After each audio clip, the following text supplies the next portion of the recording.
औज़ुबिल्लाहिमिनश्शैतानिर्रजीम बिस्मिल्लाहिर्रहमानिर्रहीम। अस्सलामुअलैकुम friends, how are you.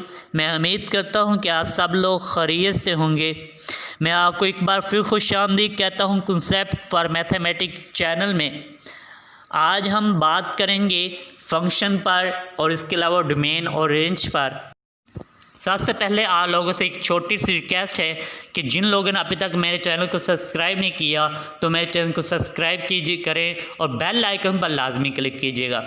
अगर आपका मेरी वीडियो के रिलेटेड कोई भी क्वेश्चन हो तो वो कमेंट के अंदर लाजमी पूछिएगा, मैं आपको उसका आंसर जल्द अज जल्द देने की कोशिश करूँगा।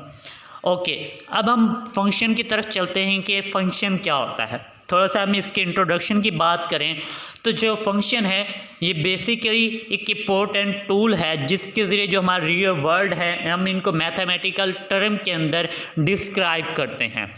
और इसके अलावा ये जो हमारे वेरिएबल क्वांटिटीज़ होते हैं इनके दरमियान रिलेशनशिप को बयान करने के लिए, एक्सप्लेन करने के लिए इस्तेमाल करते हैं फंक्शन को।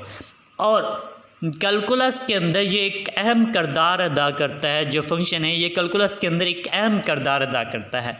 ये थोड़ा सा इंट्रोडक्शन था, इस पर हम इतनी तफसीलन बात नहीं करेंगे। हम कॉन्सेप्ट की तरफ चलते हैं कि फंक्शन का कॉन्सेप्ट क्या है। जब फंक्शन के कॉन्सेप्ट की बात की जाती है, जो सबसे पहला कॉन्सेप्ट दिया था फंक्शन का और जिस फंक्शन की टर्म को जिसने एक्सप्लेन किया था वो थे लेबनीज़, जो कि एक जर्मन मैथमेटिशियन थे। और ये 1646 के अंदर पैदा हुए और 1716 के अंदर इन्होंने वफात पा गए। और इन्होंने डिस्क्राइब किया dependence of one quantity on an other. अब हम इस टर्म को एक्सप्लेन करते हैं dependence of one quantity on an other को। तो इसके लिए हम चंद एक एग्जांपल का सहारा लेते हैं। अगर मैं बात करता हूँ वॉल्यूम की, जो वॉल्यूम है ये आपको पता है कि जो वॉल्यूम होता है बेसिकली ये डिपेंड्स किस पे करता है, रेडियस पे। किस तरह, अगर आप फार्मूला देखें तो v = होता है 4/3 पाई r का क्यूब। तो यहाँ पे जो वॉल्यूम है ये हमारा डिपेंड कर रहा है रेडियस पे, क्योंकि 4/3 और पाई ये तो कांस्टेंट है। बेसिकली किस पे डिपेंड कर रहा है, r पे, यानी कि रेडियस पे। हमारा रेडियस जिस तरह हम चेंज करेंगे जो वॉल्यूम है वो भी क्या होगा, चेंज होगा। इट मीन्स कि जो हमारा वॉल्यूम है वो डिपेंड कर रहा है r पे, यानी कि आर पे डिपेंड कर रहा है। इस तरह हम एरिया की बात करें, जो area basically area of a square जो है ये depends on one of its side x by the formula a = x का स्क्वायर। अब यहाँ पे देखिए जो एरिया है, जो वन साइड है हमारी x, उस पे डिपेंड कर रहा है। यानी कि जो एरिया है वो x पे डिपेंड कर रहा है कि जो साइड्स पे डिपेंड कर रहा है। और दूसरे अल्फाज में अगर यहाँ पे जो एरिया वो x पे डिपेंड कर रहा है और नीचे अगर आप देखें जो वॉल्यूम है वो r पे डिपेंड कर रहा है। तो अभी मैंने बात की कि इसने फर्स्ट टाइम जो लेबनीज़ साहब थे इन्होंने डिस्क्राइब किया dependence of one quantity on another. तो दोनों क्वेश्चन के अंदर अगर आप देखें जो एरिया है वो डिपेंड कर रहा है x क्वांटिटी पे और जो वॉल्यूम है वो डिपेंड कर रहा है r क्वांटिटी पे।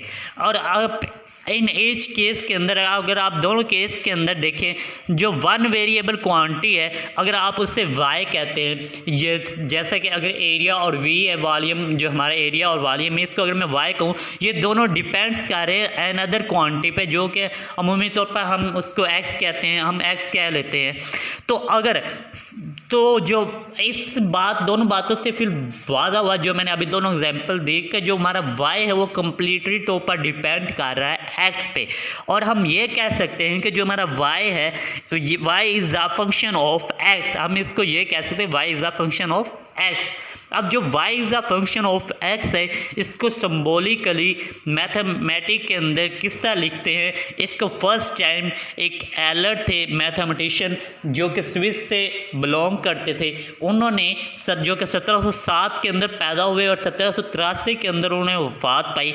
इन्होंने फर्स्ट टाइम मैथमेटिक्स के अंदर के y is a function of x को इस तरह लिखा, y = f of x। Okay, अब हम फंक्शन का कॉन्सेप्ट काफ़ी हद तक आपको क्लियर हो गया होगा। अब हम डेफिनेशन की तरफ चलते हैं कि a function from a set D to a set Y is the rule that assign a unique element f of x रुकन है y का टू ईच एलिमेंट x रुकन है D का। अगर आप इस डेफिनेशन के अंदर देखें तो मैंने बात की डी की, यहाँ पे डी क्या है? The set D basically all possible input value हैं जो कि हम फंक्शन को दे सकते हैं, और वो हमारी क्या होती है? डोमेन। ओके, डोमेन किसकी? फंक्शन की। अब the set of all the value of F x, यानी कि जो ऑल वैल्यू हैं किसकी? एफ ऑफ एक्स की। और यहाँ पे ऑलरेडी मैं बयान कर चुका हूँ जो एक्स है वो रुकन किसका है? डी का। ये हमारे पास क्या होती है?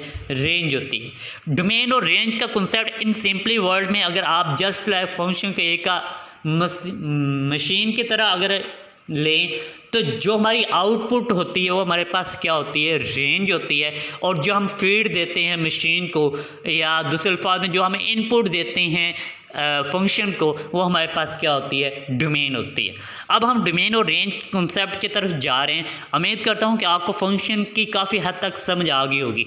अब हम डोमेन और रेंज की तरफ चलते हैं। डोमेन और रेंज का कॉन्सेप्ट स्टार्ट करने से पहले आपको चंद एक बातें वादा कर दूँ। डोमेन और रेंज को जब मैं लिखूँगा वहाँ पे मैं स्केल ब्रैकेट्स और स्मॉल ब्रैकेट्स का यूज़ करूँगा। तो स्केल ब्रैकेट और स्मॉल ब्रैकेट का कॉन्सेप्ट ले लीजिए। जहाँ पे मैं स्मॉल ब्रैकेट्स का यूज़ करूँगा उसका मतलब ये होगा जो ये वाली वैल्यू जो उसके साथ मैं जो भी वैल्यू लिखूँगा उसका मतलब ये होगा कि ये वाली वैल्यू डोमेन और रेंज के अंदर शामिल नहीं है। जिस तरह अगर मैं बात करता हूँ अभी यहाँ पे एग्जाम्पल मैं अभी देता हूँ।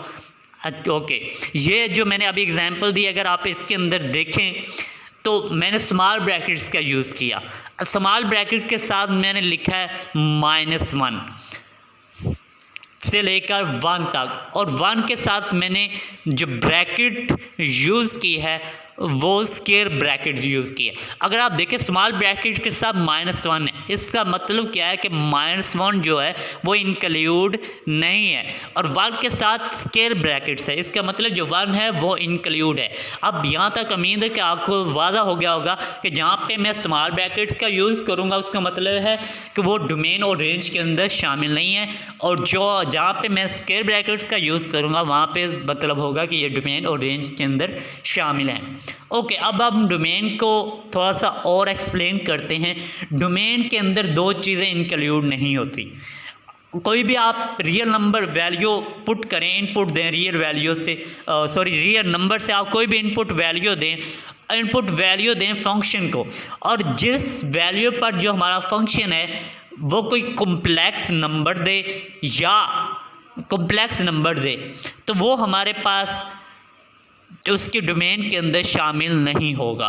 अगर यानी कि कोई भी हमने इनपुट वैल्यू दी, कोई भी रियल नंबर दिया फंक्शन को, और उस फंक्शन पर जो हमारा आंसर है वो कोई कॉम्प्लेक्स नंबर आया तो वो सेट ऑफ डोमेन के अंदर शामिल नहीं होगा। और दूसरी बात, अगर हम कोई भी रियल नंबर से कोई वैल्यू देते हैं और जो हमारा आंसर है वो कोई ना कोई इन्फिनिटी बन जाता है, यानी कि इन्फिनिटी आंसर दे, वो भी डोमेन यानी कि सेट ऑफ डोमेन के अंदर शामिल नहीं होगा। ओके, ये 2 चीज़ें आप ज़हन के अंदर बैठा रहे हैं कि सेट ऑफ डोमेन के अंदर शामिल नहीं होंगे। बाकी आल टू आल वैल्यू जो हम इनपुट वैल्यू दें, कोई ना कोई बस हमें आंसर मिलना चाहिए, वो सेट ऑफ डोमेन के अंदर शामिल होगा। अब रेंज किस तरह निकालेंगे?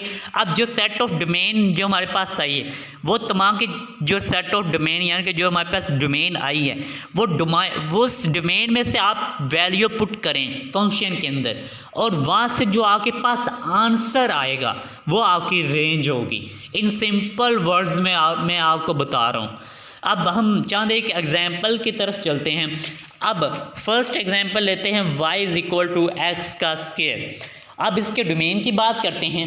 मैंने अभी बात की कि डोमेन के अंदर हम कोई भी रियल नंबर से वैल्यू उठाते हैं, रियल नंबर से वैल्यू उठाएं और पुट करते रहें, और अगर आपको कोई ना कोई आंसर मिल रहा है तो वो सेट ऑफ डोमेन में शामिल होगा। जिस तरह अगर अभी मैंने बात की y = x का स्क्वायर, अगर आप देखें मैं 0 की वैल्यू पुट करता हूँ मुझे कोई ना कोई आंसर मिलेगा, 1 पुट करता हूँ 2 3 4 सो ऑन, कोई ना कोई वैल्यू पुट करता हूँ मुझे कोई ना कोई आंसर मिलता रहेगा। अगर इस तरह मैं -1 -2 -3 कोई भी वैल्यू नेगेटिव में पुट करता हूँ चाहे प्लस में पुट करता हूँ मुझे कोई ना कोई आंसर मिलेगा। तो इसका मतलब क्या हुआ कि जो इसकी डोमेन है वो -∞ से +∞ तक है। अब रेंज की बात करते हैं तो मैंने बताया कि जो डोमेन आपके पास आई है वो फंक्शन के अंदर उसकी वैल्यू पुट करें और जो बदले में आंसर मिलेगा वो उसकी रेंज होगी। अगर आप देखें, मैं अगर माइनस इन्फिनिटी से पॉजिटिव इन्फिनिटी तक डोमेन है, अगर माइनस की वैल्यू अगर हम पुट करते हैं तो वो जो हमें आंसर देगी वो प्लस की वैल्यू में देगी। जो आंसर आएगा वो प्लस में आएगा। किस तरह? क्योंकि ऊपर स्केयर है। अगर मैं -1 पुट करता हूँ, जो मेरे पास आंसर आएगा वो प्लस का 1 आएगा। अगर मैं -2 पुट करता हूँ तो जो मेरे पास आंसर आएगा वो 4 आएगा। इस तरह अगर मैं नेगेटिव वैल्यू जितनी भी पुट करो, जो बदले में आंसर आएगा वो प्लस में आएगा। इस तरह अगर आप पॉजिटिव में जाएं, 0 पुट करेंगे तो 0 आएगा। अगर 1 पुट करें 1, 2 पुट करें 2। इस तरह अगर 0 से 100 इन्फिनिटी तक चलते हैं, जो आंसर हमें वो प्लस में मिलेगा। अगर -1 से आप नेगेटिव की तरफ यानी कि माइनस इन्फिनिटी की तरफ जाएँ, फिर भी आपको आंसर किस में मिल रहा है? प्लस में। तो अभी पीछे मैंने बयान किया, डोमेन जो आगे पास है उसको आप फंक्शन के अंदर पुट करें, जो बदले में आपको आंसर मिलेगा वो उसकी रेंज होगी। तो यहाँ पे जो रेंज हमें मिल रही है वो 0 से लेकर 100 यानी कि इन्फिनिटी तक मिल रही है। तो इसकी जो रेंज होगी वो 0 से लेकर इन्फिनिटी तक होगी। ओके, अब एक और एग्जाम्पल की तरफ चलते हैं। अगर मैं बात करूँ y = 1/x की, तो यहाँ पे अगर देखें डोमेन, जो सेट ऑफ डोमेन के लिए हम कोई भी रियल नंबर लेते हैं, अगर मैं -1 से लेकर -इन्फिनिटी तक लूँ कोई भी वैल्यू, तो मेरे पास कोई ना कोई आंसर आएगा। यानी कि ये ना तो कोई कॉम्प्लेक्स नंबर बन रहा है -1 से लेकर -इन्फिनिटी तक, और उसके अलावा 1 से लेकर पॉजिटिव इन्फिनिटी तक, इनके दरमियान कोई भी वैल्यू पुट करो, ना तो मेरे पास कोई कॉम्प्लेक्स नंबर बनेगा ना इन्फिनिटी आंसर आएगा। अलबत्ता अगर मैं 0 पुट करता हूँ यहाँ पे, तो मेरे पास जो आंसर आएगा वो इन्फिनिटी आएगा, क्योंकि अगर 1/0 = इन्फिनिटी, तो लिहाजा जो 0 है वो इंक्लूड नहीं होगा डोमेन, सेट ऑफ डोमेन के अंदर। तो लिहाजा इसकी जो डोमेन हुई वो -इन्फिनिटी से लेकर 0 तक, 0 इंक्लूड नहीं है, यूनियन 0 से लेकर पॉजिटिव इन्फिनिटी तक। अब इसकी रेंज की अगर बात करें, तो अब रेंज के लिए मैंने बताया कि अब डोमेन जो है इसकी वैल्यू हमने रेंज के अंदर पुट करनी।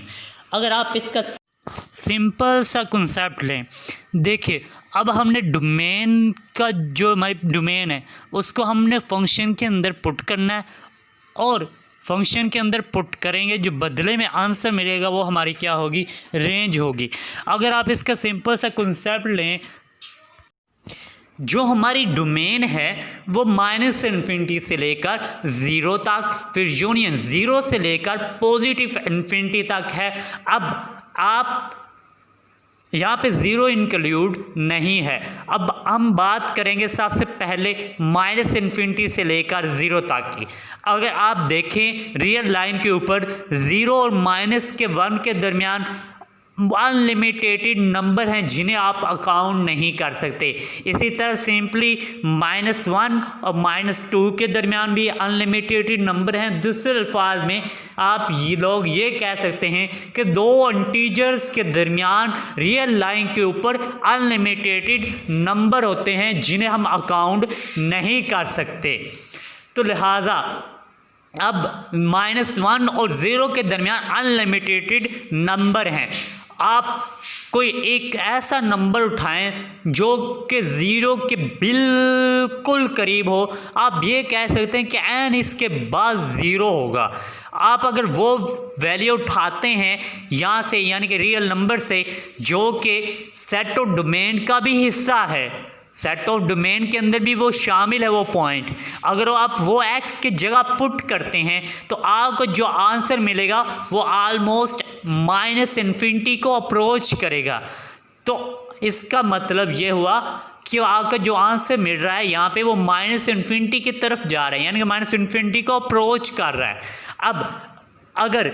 अब बात करता हूँ मैं 0 से लेकर पॉजिटिव इन्फिनिटी तक, तो सिमिलर 0 और 1 के दरमियान भी अनलिमिटेड नंबर हैं जिन्हें आप अकाउंट नहीं कर सकते। दूसरे अल्फाज में मैं फिर वही बात दोहराऊंगा कि आप ये कह सकते हैं दो इंटीजर के दरमियान रियल लाइन के ऊपर अनलिमिटेड नंबर होते हैं जिन्हें आप अकाउंट नहीं कर सकते। तो अगर 0 और 1 की बात करें तो मैं कहता हूं कि मेरे पास कोई एक ऐसा रियल नंबर से रियल लाइन से मैं एक ऐसा नंबर उठाता हूं जो कि 0 के बहुत करीब तरीन हो और वो सेट ऑफ डोमेन का भी हिस्सा है। अगर वो वैल्यू मैं एक्स की जगह पुट करता हूं, बदले में जो मुझे आंसर मिलेगा वो पॉजिटिव इन्फिनिटी को अप्रोच कर रहा होगा। अब यहाँ तो आपको बात बिल्कुल वाज़ा होगी। अगर आप दूसरे अल्फाज में देखें, अगर मैं 1 पुट करता हूँ मुझे आंसर 1 मिलेगा, अगर मैं 2 पुट करता हूँ मुझे जो आंसर मिलेगा वो 0.5 मिलेगा। इस तरह आप वैल्यू पुट करते हैं जो हमारा आंसर है वो 0 को अप्रोच करेगा, एग्जैक्ट 0 नहीं बनेगा, 0 को अप्रोच करेगा।